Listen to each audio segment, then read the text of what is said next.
மனிதனோட கீழ்மையை பார்க்கணுன்னா மலை பிரதேசத்துக்கு வாங்க. அங்கே வர்ற எல்லாருமே பெரும்பாலும் படித்தவங்களாக இருக்காங்க, பட்டம் வாங்கினவங்களாக இருக்காங்க. ஆனால் வர்றப்பையே வறுத்த பொரித்த பொட்டலங்களை அள்ளிக்கிட்டு வராங்க, கூடவே மது புட்டிகளை தூக்கிக்கிட்டு வராங்க.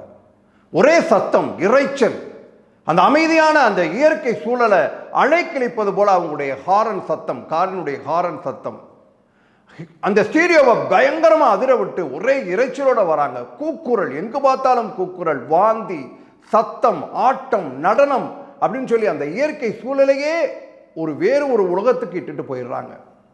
அங்கே இருக்கக்கூடிய ஒவ்வொரு உயிரையும் அவமதிக்கிறாங்க. குரங்குக்கு கொய்யாப்பழத்தை பிளந்து அதுக்குள்ள மிளகா பொடியை வச்சு கொடுக்குறாங்க. கண்ணுக்கு தெரிகிற மான்களை கல்லெடுத்து எறிகிறாங்க.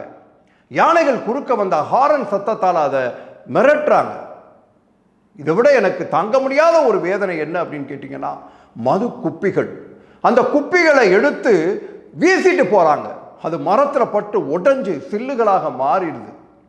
என் கண்ணுக்கு தெரிஞ்ச எத்தனையோ பேர்களை வண்டியில் நிப்பாட்டி இந்த மது குப்பிகளை வச்சிருக்கவங்களெல்லாம் இறக்கி வச்சு பெல்ட்டால ரத்தம் வர வர அடிச்சிருக்கேன். நிறைய பேரை என் அலுவலகத்துக்கு முன்னாடி ஜட்டியோட உட்கார வச்சிருக்கேன் ஒரு நாள் நைட்டு பூரா.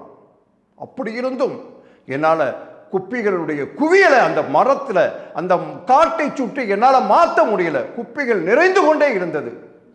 இந்த குப்பியினுடைய விபரீதம் உங்களுக்கு தெரியுமா என்னன்னு எனக்கு தெரியல.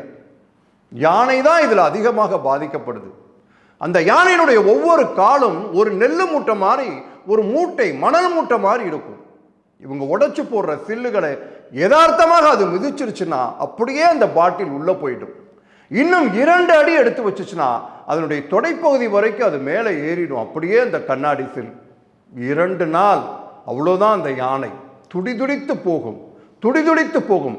அதனுடைய வீரியம் அதிகமாகி, புழுக்கள் அதிகமாகி, சீல் பிடித்து அப்படியே அதனுடைய இரத்த நாளங்களில் அல்லது முக்கியமான எலும்புகளில் பட்டுச்சுன்னா இறந்து போகும் யானை.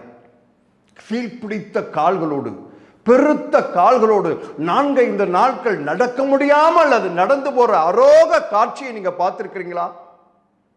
ஒரு நாளைக்கு 30 லிட்டர் தண்ணி, 200 கிலோ உணவு, 50 கிலோமீட்டர் நடக்கக்கூடிய ஒரு அற்புதமான ஜீவன்.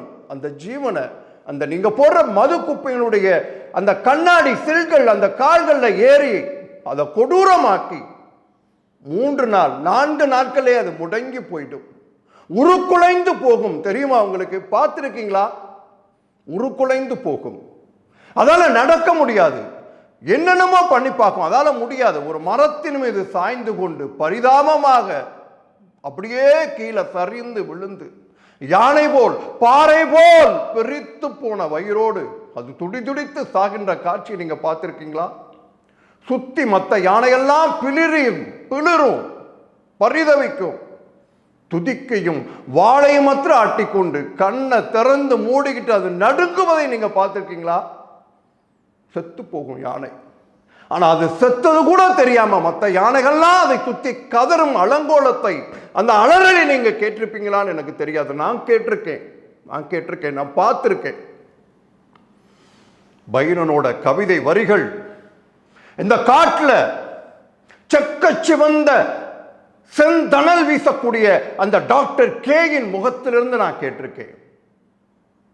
உங்களுடைய அன்பு எல்லாம் ஆசை மாத்திரம்தான். உங்க நட்பு என்பது எல்லாம் துரோகம்தான். உங்களுடைய புன்னகை என்பது போலி. நீங்கள் உபயோகிக்கக்கூடிய சொற்கள் எல்லாம் வேஷம். நான் என்னன்னானே குறிக்கிறேன். மனசெல்லாம் குறுகி போச்சு, கண்கள்லாம் நிறைஞ்சு போச்சு. நான் என்பதை நினைத்து நான் வெட்கப்படுகிறேன். நான் என்ற சொல்லே என்னை குறுக வைக்கிறது. போதும். உடம்பெல்லாம் அழுக்காக நாட்டம் அடிக்கக்கூடிய மனிதனாக நான் மாறிக்கொண்டிருக்கிறேன். இந்த சூழல்ல அத்தனையும் கலட்டி போட்டுட்டு, அழுக்கு பிடித்த சட்டையை கலட்டி விட்டு எரிவது போல எல்லாத்தையும் திறந்துட்டு 4 கால்களோடு இந்த பசுமை வெளியில போய் உல்லாசமாக வாழலான்ற ஆசை வருது எனக்கு. இந்த காற்றும் இந்த வெயிலும் என்னை வேண்டாமென ஒதுக்காமல் என்னை அரவணைத்துக் கொள்ளும். இங்கும் வலிகள் உண்டு, இங்கும் நோய் உண்டு, இங்கும் சாவு உண்டு.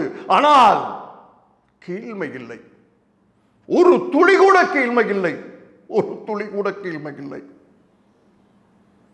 அன்புக்குரிய நண்பர்களே, எழுத்தாளர் ஜெயமோகனின் யானை டாக்டர் அந்த கதையினுடைய ஒரு மிகச்சிறந்த கதாபாத்திரம் வனத்துறை அதிகாரியினுடைய கதாபாத்திரம்.